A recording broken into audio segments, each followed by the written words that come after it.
right, guys. So, good morning, good afternoon, good evening.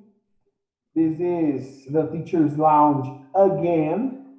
And today we are here with Fernanda Simões. Hello, everyone. How are you doing? I hope everyone is okay. So, I'm here. Let's go. Teacher's Lounge. Excited for it.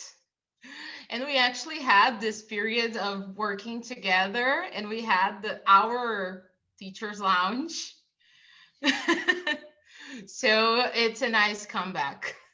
And I remember that when I met you, I knew that you were starting to teach, right? I don't know, was it your first experience as a teacher or not? And how did you start teaching?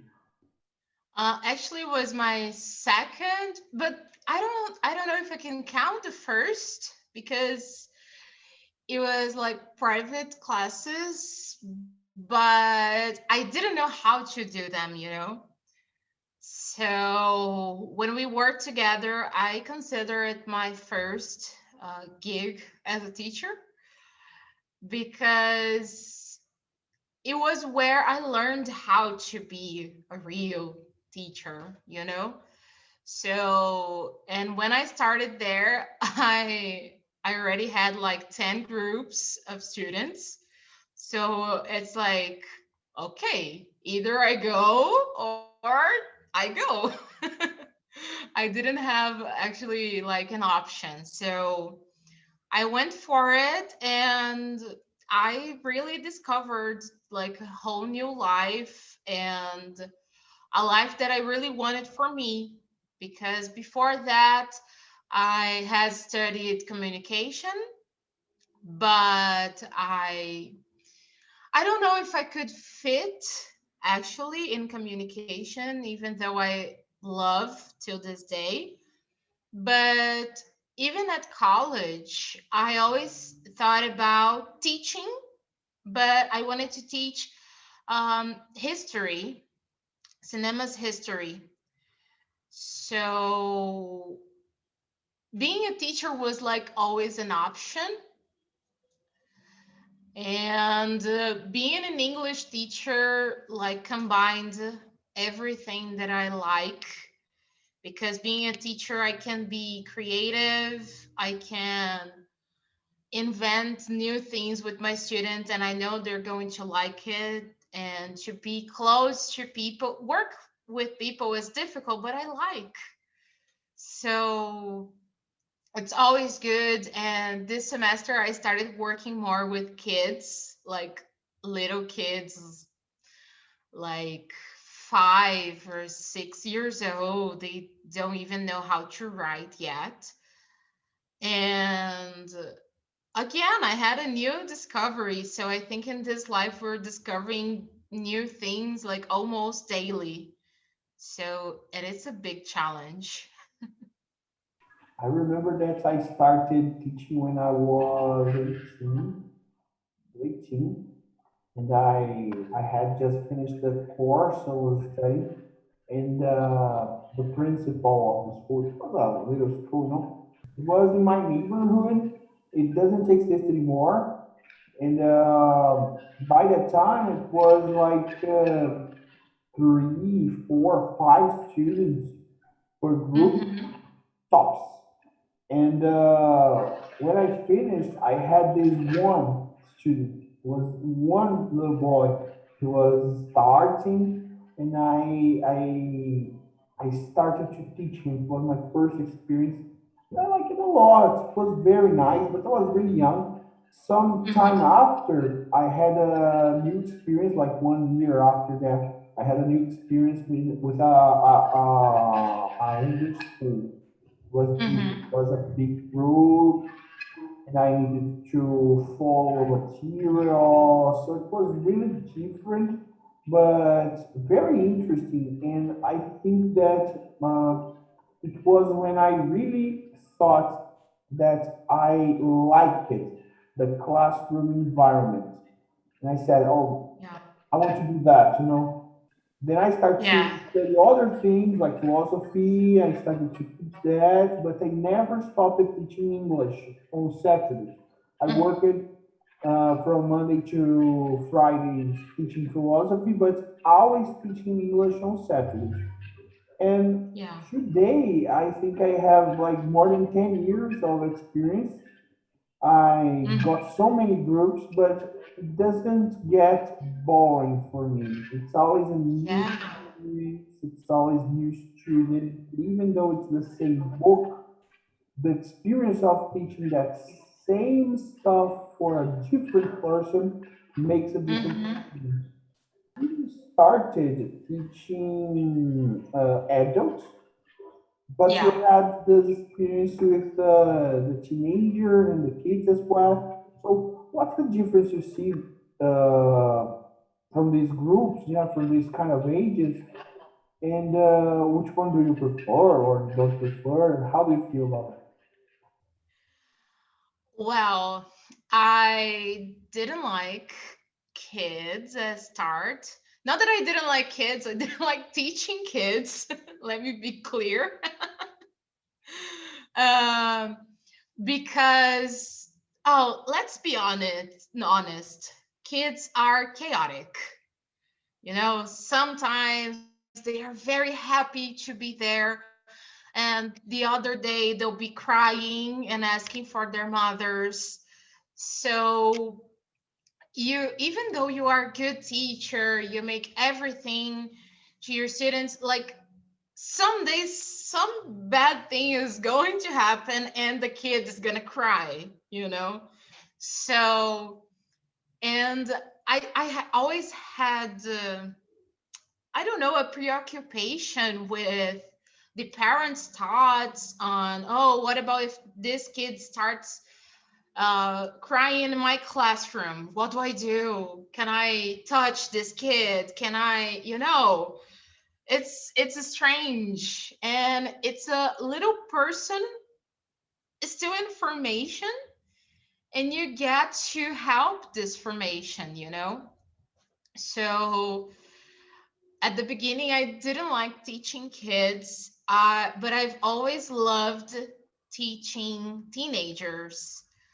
I guess not all of my friends like my teacher friends, they don't like teenagers. But I think they are in that transition of life that they are not kids, but they're not adults. They don't know exactly what to do. And it's fun to see that transformation like right before our eyes. And I think they don't have that thing that adults have, that I don't know how to put it, but sometimes adults are too afraid, and teenagers don't have that yet. They are still calm, not calm, but they never worry about, like, oh, what if I make a mistake? No, they make mistakes. They listen to whatever the teacher wants to say. But adults, for example, they are too afraid all the time to make mistakes. It's like very rare an adult to be so open to learn. So I think this is my difficulty on working with adults. But it's also that thing that you have to find something in common with them you know so I don't know. All of my students, I love movies, as you already know. So I always try to put one of these things inside my classes. So I give them a movie to watch or a song to listen to. And with the adults, most of the time, this is the gateway for us to be closer. And if the adult is close to my age, it's better. Because if it's an older person, it's sometimes is a bigger difficulty.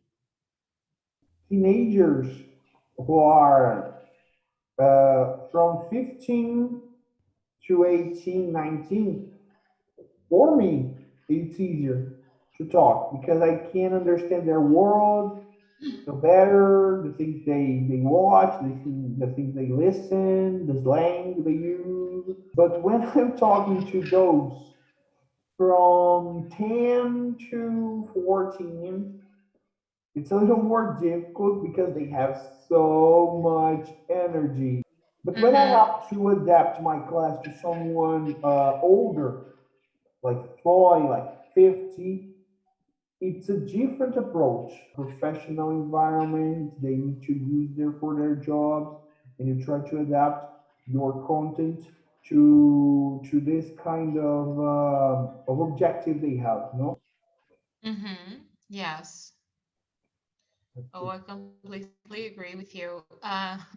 This semester, something funny happens with a group of, I think they are like 10, 11 years old. And it's a big group because it's like nine nine kids, if I'm not mistaken. So you can imagine the amount of energy. And it's a group on a Saturday. So I have 2.5 hours with them. And there was a lesson in the book about series, about TV programs. What do you watch? Something very simple, right? And I asked the kids, oh, what do you watch? What TV programs do you like? Or do you prefer to watch Netflix? Because nowadays it's only Netflix. And they don't consider Netflix as a TV program. But okay. But I asked a girl, and she's a very smart girl. And I asked, oh, and you, what do you like to watch? Do you watch any series? And she's like, no, teacher. And I was like, what? You don't, like, you never watch anything? And she goes, oh, sometimes I watch when I'm with my parents, but usually I'm on TikTok. And I, like, the whole day, you don't watch TV, you don't watch YouTube, you just watch TikTok. And she goes, yes, teacher. I follow a lot of nice people there. I watch some English content, but I watch like challenges. And I was like, oh, the dancing challenges. And she goes, no, I don't like the dancing challenges. I like the cooking challenges. And I was like, what? Is there a thing? God. So it's funny because we can see how old we really are. getting cringe. Yes. But I started using TikTok because I said I need to be closer to this type of media. I don't know if we can call it a media, but I don't know if I am afraid of you or if I am supporting you because I understand that it's necessary, but my God, I don't know if I can do that. I don't know if it's shameful. But I'm liking TikTok now. Oh God, Not the dancing. Let's be clear. Not only the dancing. But I watch a lot of English content, like people talking about English rules and making it funny. And it's good because I can send to my students as well, and they're gonna like it because it's not a 15-minute video. the kind of content they like, it's so quick, so fast. It's like 1 minute. Yes. I guess TikTok is 1 minute. Yeah, 1 minute or 1 minute and a half. But God, it's too fast. I remember that Hmm. use it to like music a lot, like some activities for them to complete the lyrics or to sing along, things like Yes. that. And you as well. learn it and learn it better using music. Your relation with music as a learner and as a teacher. I completely fell in love with Linkin Park. So I listened to them like every day, and I didn't understand their music. Like, I liked it, but the lyrics, the content, I was like, oh, okay, maybe they are cursing, maybe they are calling me names, but I don't know. So I always tell this story to my students because you need to find something that brings you joy with something that you're learning. So I started to like get the lyrics online to sing along, and I started to look at the translations to try to understand at least a little bit what they were talking about.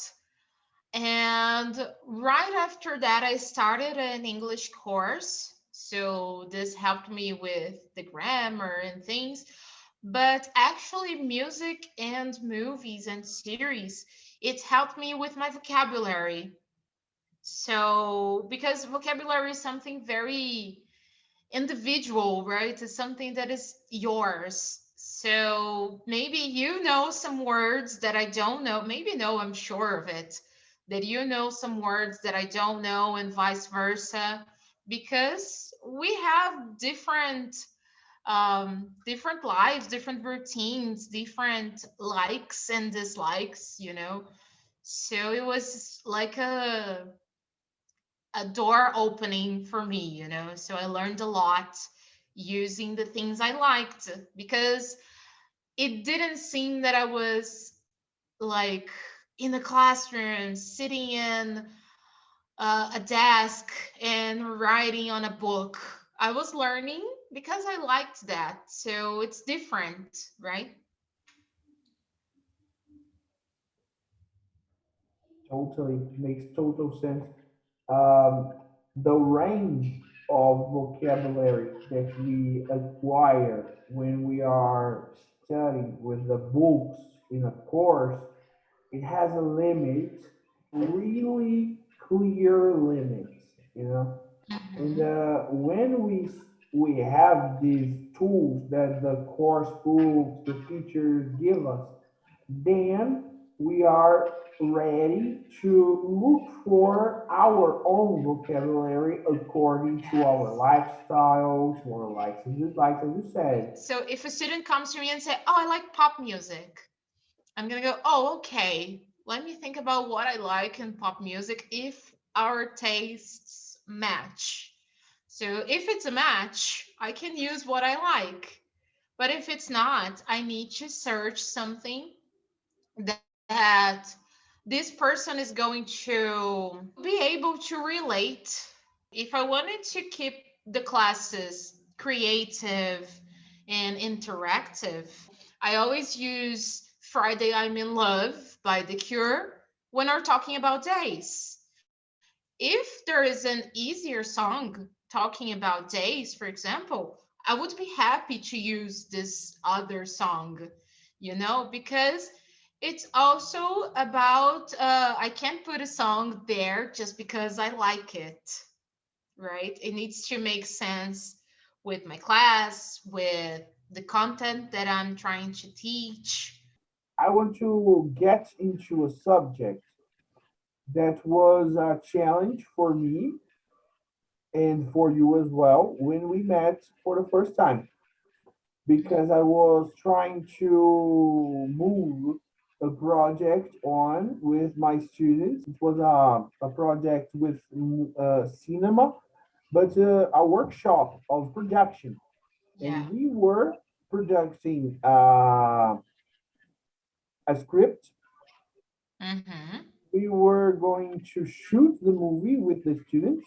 They were going to not only shoot, but also act.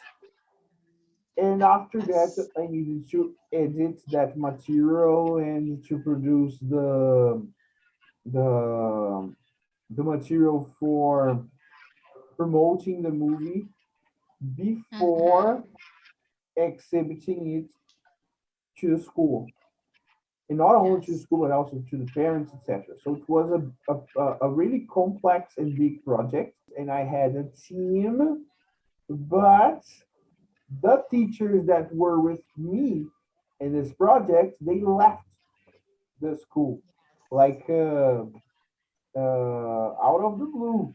It was not easy to put it in practice, and I needed someone to help me. So you came to the school, and the coordinator, Rodrigo, said to me, "Oh, she studied movie making." I said, "Oh, can't be real. Can't be real."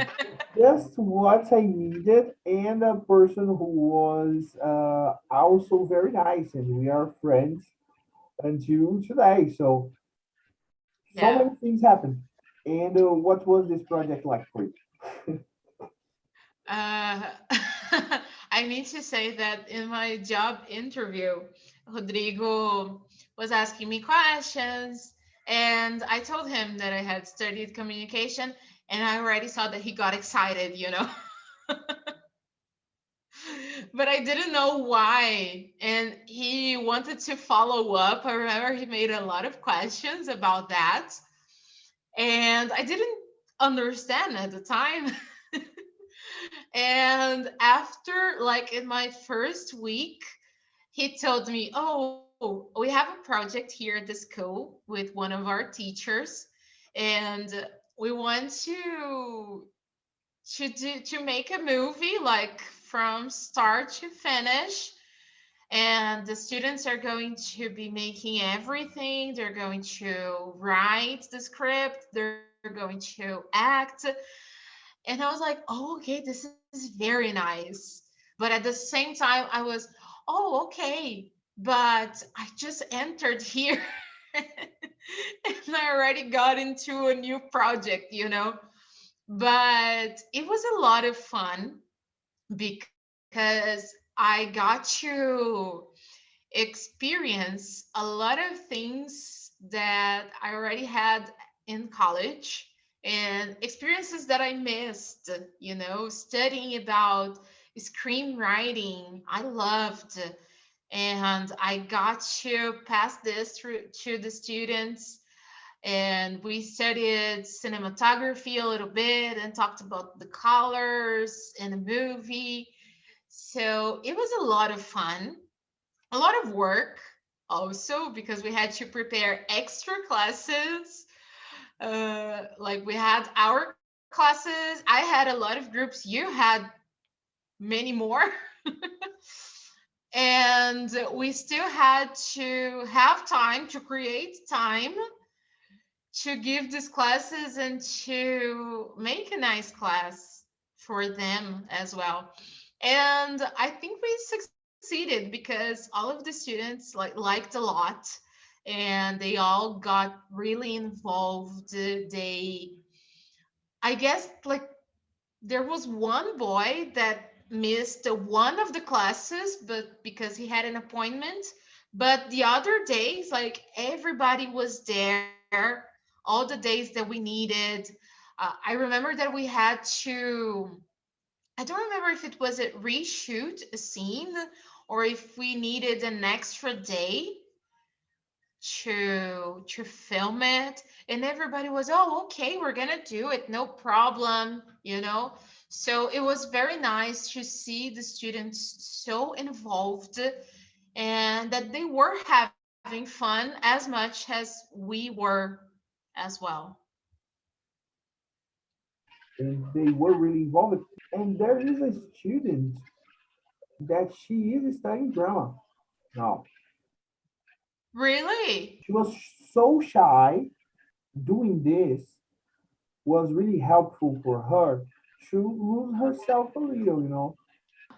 And now she's studying it in college. So I think also for them was nice to look at the movie that we made, and to say, "Oh, I made that," you know. what I wrote that. I picked the clothes that we wore at this scene. So to see, because they were very young, all of them, almost all of them, right?